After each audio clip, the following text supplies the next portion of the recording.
चतुर्थ स्कंद एकविंश अध्याय। मैत्र उवाच एबे हो शुण विष्णु गाथा कहिबी पृथु यज्ञ कथा मिली सकल मुनि जने संतोषे पृथु सन्निध्याने यज्ञ करण उदवेगे सर्व संभार नाना भावे आरंभ कले ब्रह्मावर्ते सुप्राची सरस्वती तीर्थे इंद्रादि सर्वदेवे आसी यज्ञ उत्सव घरे पशी से यज्ञपति हरि मंत्र आधाने ताकु चरी शंकर पद्मजोनि मूले मिली सकल दिगपाले ए गंधर्व अपसरा गणे मुनीन्द्र वेद उच्चारणे आनंदे नृत्य गीते स्तुति सिद्ध गोयक पंथी पंथी दानव किन्नर सकले जे यज्ञ मिलिले गहळे से पृथुराजे वसुमती वत्सासुर रे प्रियवती कामधेनुर प्राय होई सर्वसंपद देलामयी नदी जे दुग्ध रस जले सदीरे बहंती कोलोले ए घृत संजोग दधि अर्णे तोषे भुंजंती सर्वजने सर्वदो वृक्षरे मधुपंथी जिमुत प्राय वरसंती समुद्र नाना रत्ने पुरी गर्जंती ओलळे लहरी सर्वत्र तोषी दुग्धर्ण देई रंजिले पृथुमनम लोकपालंक लोक तुले सर्वसंभार शस्य तुले यज्ञ कारण विष्णु अर्थे सर्व संपादिले समस्ते पृथुर यज्ञारंभे चाई बासभ मने विचारई ए पृथु शत क्रतु कले लभिब इंद्र पद बले मोर संपद जीवनाश एमंत बोली छाड़े श्वास यज्ञ पशुकु हरि नेला निज भुवने विजे कला आकाश मार्गे इंद्र गला पाषांड धर्म आचरिला धर्मे विभ्रम तार मन सभय चित्ते छन्न छन्न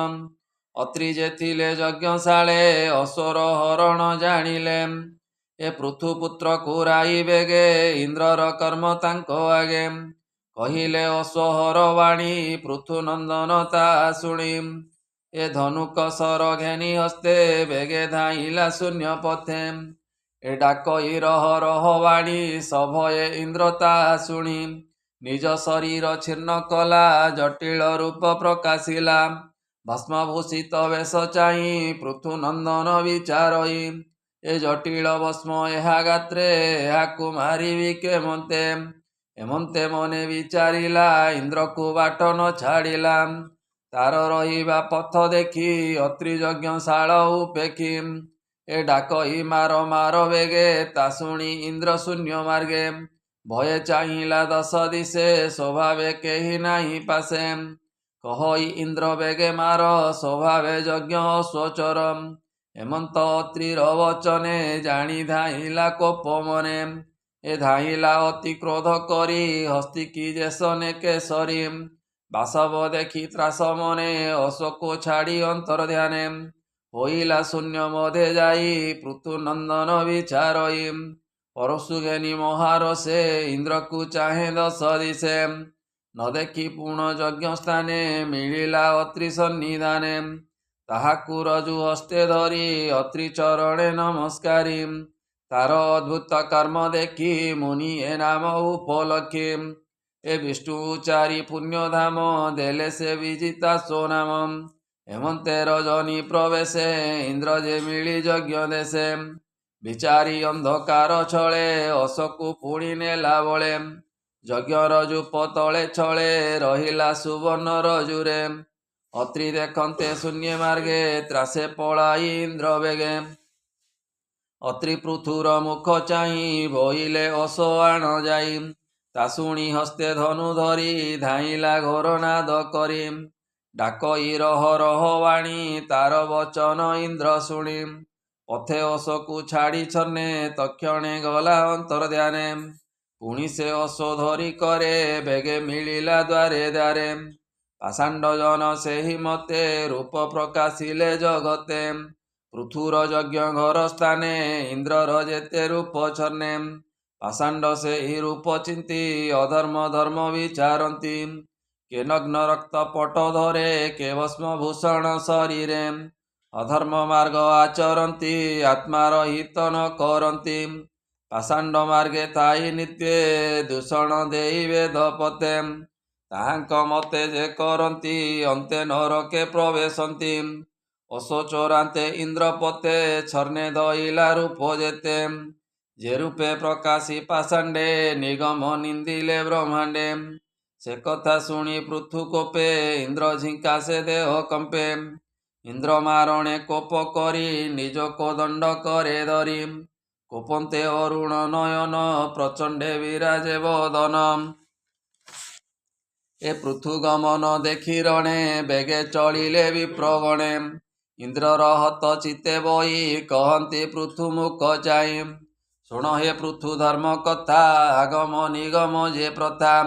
ଦେବଙ୍କ ଦେହେ ଇନ୍ଦ୍ର ତେଜେ ସେ ତେଜେ ଦେବ ଯଜ୍ଞ ଭୁଜେ। ଏଣୁ ଇନ୍ଦ୍ରକୁ ଜାଗେ ବରି ମନ୍ତ୍ରେ ଅନଳେ ହୋମ କରି। ସୃଷ୍ଟି ପାଳନେ କାରଣ ଏ ଭାବେ ସଂସାର ଧାରଣ। ଇନ୍ଦ୍ରରେ କୋପ ତୁ ସଂହର ଆମ୍ଭର ବାକ୍ୟ ଚିତେ ଧର। ଏମନ୍ତେ କହି ମୁନି ଗଣେ ବ୍ରହ୍ମା ମିଳିଲେ ତତ୍କ୍ଷଣେ। ପୃଥୁବଦନ ଚାହିଁ ଧୀରେ କହନ୍ତି ବଚନ ଗଭୀରେ। ବ୍ରହ୍ମା ବାଚ ଏ ଇନ୍ଦ୍ର ନାରାୟଣ ତନୁ ଏହାକୁ କୋପ ଛାଡ଼ ମନୁ। ଏହାର ଦେହେ ସର୍ବଦେବେ ନିତ୍ୟ ବସନ୍ତି ଯଜ୍ଞ ଭାବେ। ଆହୁତି ଯାର ମୁଖେ ଦେଇ ତାହାକୁ କୋପ ନ ଯୋଗାଇ। ଏହାକୁ କୋପ ତୁ ନ କର ଯଜ୍ଞ ପୁରୁଷ ଅର୍ଥେ ବର। ଏ ଧର୍ମ ପରମ କାରଣ ଶେଷ ସୃଷ୍ଟିର ଧାରଣ। ଏ ଯଜ୍ଞ ଦ୍ରୋହ କର୍ମ କଲା ପାଷାଣ୍ଡ ପଥ ବିଚାରିଲା। ପାଷାଣ୍ଡ ଧରିବା ଅର୍ଥେ ତୋ ଅବତାର ଏ ଜଗତେ। ବେଣୁର ଦେହେ ଯେତେ ଦୋଷ ତୋ ଜନ୍ମ କଲା ତାହା ନାଶ। ତୁ ଏବେ ମୋର ବୋଲ କର ପାଷାଣ୍ଡ ସୃଷ୍ଟି କି ଉଧର। ହେମନ୍ତ ବ୍ରହ୍ମାର ବଚନେ ଇନ୍ଦ୍ରକୁ କୋପ ଛାଡ଼ି ମନେ। ଯୋଗେ ତୋଷିଲେ ସର୍ବଜନେ ଅର୍ଣ୍ଣବସନ ଜଳଦାନେ। ସେ ବିପ୍ରଜନେ ହୋଇ ତୋଷ ପୃଥୁକୁ କରନ୍ତି ଆଶିଷ। ବ୍ରହ୍ମବାଚ ତୋର ବଚନେ ସର୍ବଦେବେ ତୋଷ ହଇଲେ ଯଜ୍ଞ ଭାବେ। ଏମନ୍ତ କହି ପଦ୍ମଯୋନି ସଙ୍ଗେ ସକଳ ବିପ୍ରୟେନି। ମୈତ୍ରବାଚ ତକ୍ଷଣେ ଗଲେ ନିଜ ସ୍ଥାନେ ଶୁଣ ବିଦୁର ତୋଷ ମନେ। ପୃଥୁ ଯଜ୍ଞକୁ ଭଗବାନ ଇନ୍ଦ୍ର ସହିତେ ଆଗମନ। କରି ପୂଜନ୍ତି ସେହି ହେଳେ ରାଜାକୁ ଏପରି କହିଲେ। ଶ୍ରୀ ଭଗବାନ ବାଚ ଇନ୍ଦ୍ର ତୁମ୍ଭର ବିଘ୍ନ କଲା ଏବେ ସେ କ୍ଷମା ଯେ ଚାହିଁଲା।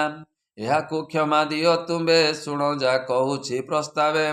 ସୁବୁଦ୍ଧି ସାଧୁ ଯେ ପ୍ରଧାନ ହିଂସା ନ କର କଦାଚନ। ଏପରି ଜ୍ଞାନ ତାଙ୍କ ଅଛି ଶରୀର ଆତ୍ମା ନୁହେଁ କିଛି। ପୁରୁଷ ମାନେ ତୁମ୍ଭ ତୁଲେ ଦୈବୀ ମାୟାରେ ମୁଗ୍ଧ ହେଲେ। ବୃଦ୍ଧ ସେବା ସେ ଦୀର୍ଘ କାଳ ହୁଅଇ ନିଶ୍ଚଳ ନିଷ୍ଫଳ। ବିଦ୍ୱାନ ପୁରୁଷ ଦେହକୁ ଅବିଦ୍ୟା କାମ୍ୟ କର୍ମ ତାକୁ। ଆରବ୍ଧ ବୋଲି ଜାଣି ଭଲେ ନୁହନ୍ତି ଆସକ୍ତ ତହିଁରେ। ଏହି ଯେ ଆତ୍ମା ଦେହୁ ଭିନ୍ନ ଆତ୍ମା ଯେ ଏକଇ ନିର୍ଗୁଣ। ଆତ୍ମା ଯେ ଅଟେ ସର୍ବବ୍ୟାପୀ ପୁଣି ସେ ଅଟେ ସାକ୍ଷୀ ରୂପୀ। ଏହା ଯେ ଜାଣଇ ନିଶ୍ଚୟ ସେ କରା ସଦା ଆତ୍ମାଲୟ। ନିଷ୍କାମ ଶ୍ରଦ୍ଧାନ୍ୱିତ ହୋଇ ମୋର ଭଜନ ଯେ କରଇ। କ୍ରମ କ୍ରମରେ ତାର ମନ ମୋଠାରେ ହୁଅଇ ପ୍ରସନ୍ନ। ମନ ପ୍ରସନ୍ନ ତାର ହେଲେ ତତ୍ତ୍ୱଦର୍ଶୀ ସେ ହୁଏ ବୋଲେ। ଏହି ଆତ୍ମାକୁ ଯେଉଁମାନେ ଦେହ ଇନ୍ଦ୍ରିୟ କର୍ମ ଜ୍ଞାନେ। ମନର ଅଧ୍ୟକ୍ଷ ଜାଣନ୍ତି ସକଳ ଦୁଃଖୁ ସେ ତରନ୍ତି। ଶୋକାଦି ଦ୍ୱାରା ସେଇମାନେ ବ୍ୟଥିତ ନୁହନ୍ତି ଅଜ୍ଞାନେ। ହେ ରାଜ ତୁମ୍ଭେ ଜ୍ଞାନୀ ଅଟ ସୁଖ ଦୁଃଖର ସମଭେଟ। ସବୁରେ ସମବୁଦ୍ଧି ହୋଇ ପ୍ରଜା ପାଳନ କର ତୁଇ। ଏକାକୀ କି ରୂପେ ପାଳିବୁ ଏକଥା ମନେ ନ ଭାବିବୁ। ମୁଁ ତୋର ରାଜ୍ୟାଙ୍ଗ ପ୍ରସ୍ତୁତ କରି ରଖିଛି ମନ୍ତ୍ରୀ ସାଥ। ତାହାଙ୍କ ସଙ୍ଗେ ମିଳି ତୁଇ ପ୍ରଜା ପାଳନ କର ଯାଇ। ପ୍ରଜା ଏ ପୁଣ୍ୟ ଅନୁଷ୍ଠାନ କଲେ ତହିଁର ଭାଗ ଜାଣ। ରାଜା ଯେ ପର ଲୋକେ ପାନ୍ତି ଷଷ୍ଠ ବିଭାଗ ନାହିଁ ଭ୍ରାନ୍ତି। ଯେ ରାଜା ପ୍ରଜାକୁ ନ ପାଳେ ତାହାର ପୁଣ୍ୟ ହରି ବଳେ। ପ୍ରଜା ଏ ନିଅନ୍ତି ଯେ ଜାଣ ଏଥିରେ ଅନ୍ୟଥା ନ ମଣ। ଏଥିରେ ତୋର ମନ ଥିଲେ ସିଦ୍ଧ ମହିଷ ଆଦି ତୁଲେ। ତୋର ଗୃହରେ ତୁ ଦେଖିବୁ ଏଥିରେ ଆନନ ଭାବିବୁ। ହେ ରାଜା ତୋର ସଦଗୁଣେ ବସ ହୋଇଛି ଏହି କ୍ଷଣେ। ଯେବରେ ତୋର ଇଚ୍ଛା ହୁଏ ମାଗିଲେ ଦେବି ମୁଁ ନିଶ୍ଚୟେ। ଯଜ୍ଞ ତପସ୍ୟା ଯୋଗାଦିରେ ପ୍ରାପ୍ୟ ମୁଁ ନୁହଁ ସଂସାରେ। ଯାହାର ଭେଦ ଜ୍ଞାନ ନାହିଁ ତାହା ନିକଟେ ଥାଏ ମୁହିଁ। ମୈତ୍ରେୟ ଉବାଚ ରାଜାଙ୍କ ପ୍ରଭୁଙ୍କ ଆଜ୍ଞା ମାନ ମସ୍ତକେ କଲା ଯେ ଧାରଣ ଇନ୍ଦ୍ରଦେବ ଯେ ଏ ସମୟେ ଆପଣା ଦୋଷେ ଲଜ୍ଜା ପାଏ ରାଜାଙ୍କୁ କ୍ଷମା ସେ ମାଗିଲା ତାଙ୍କ ଚରଣ ଛୁଇଁଲା ପୃଥୁ ଯେ ତହିଁ ଆଲିଙ୍ଗନ କରି ତୋଷିଲେ ଇନ୍ଦ୍ର ମନ ଏ ଅନ୍ତେ ପ୍ରଭୁ ଭଗବାନ ଉଦ୍ୟମ କଲେ ସେ ପ୍ରସ୍ଥାନ କିନ୍ତୁ ପୃଥୁକୁ ବର ଦେବା ଅଭିପ୍ରାୟରେ ହେଲେ ଉଭା ଏ ଅବସରେ ପୃଥୁ ରାଜା ବହୁ ପ୍ରକାରେ କଲା ପୂଜା ଭକ୍ତି ସହିତ ସେ ଚରଣ କମଳା କଲା ସେ ଧାରଣ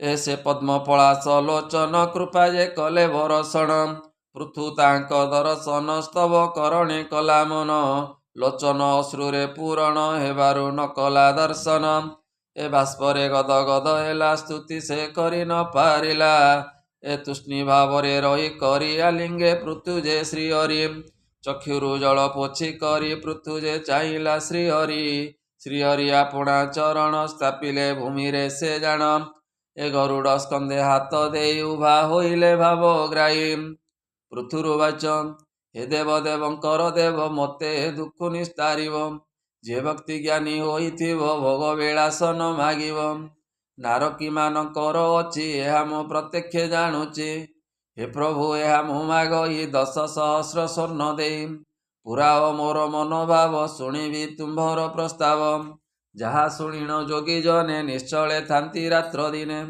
ଯେ ମକରନ୍ଦ ପାନ କରି ଏ ଭବ ସାଗରୁ ନିସ୍ତରୀ ଶ୍ରୀଚରଣୁ ଯେ ମକରନ୍ଦ ଦିଅ ଏ ପରମ ଆନନ୍ଦ ଏହା ମୁଁ ମାଗୁଛି ଶ୍ରୀହରି ଦିଅ ଏ ପ୍ରଭୁ ଦୟା କରି ପୃଥୁର ସ୍ତୁତି ଶୁଣି କରି କହନ୍ତି ବଚନ ବିସ୍ତାରୀ ଶ୍ରୀ ଭଗବାନ ବାଚନ ଏ ଭକ୍ତି ନିମିତ୍ତ ଅଭିଳାଷ ହୋଇଛି ତୋହର ନରେଶ ତୋହର ବିଶେଷ ଭକତି ରହିବ ନିଶ୍ଚୟ ଆମ୍ଭ ପ୍ରତି ପ୍ରବଳ ଭାଗ୍ୟ ରୁଟି ଜାଣ ଏପରି ବୁଦ୍ଧି ହେଲା ଶୁଣ ଏହି ବୁଦ୍ଧିରେ ମହାଜତି ମୋର ମାୟାରୁ ତରି ଯାନ୍ତି ମୋର ଆଜ୍ଞାକୁ ପାଳୁଥିଲେ ତୋର ମଙ୍ଗଳ ହେବ ଭଲେ ମୈତ୍ରବାଚ ଏହି ପ୍ରକାରେ ମହାବାହୁ ଆନନ୍ଦେ ପ୍ରକାଶିଲେ ତଉ ପୃଥୁ ତାହାକୁ ପୂଜା କଲା ଦେବତା ଋଷି ଆଦି ବେଳା ଋତିଜ ପାର୍ଷଦ ସହିତେ ଯଜ୍ଞକୁ ଆସିଥିଲେ ଯେତେ ଯଥା ଯୋଗ୍ୟରେ ପୂଜା କଲା ସବୁ ଦେବଙ୍କୁ ସନ୍ତୋଷିଲା ଶ୍ରୀହରି ଗମନର କାଳେ ଋତିଜ ମନକୁ ହରିଲେ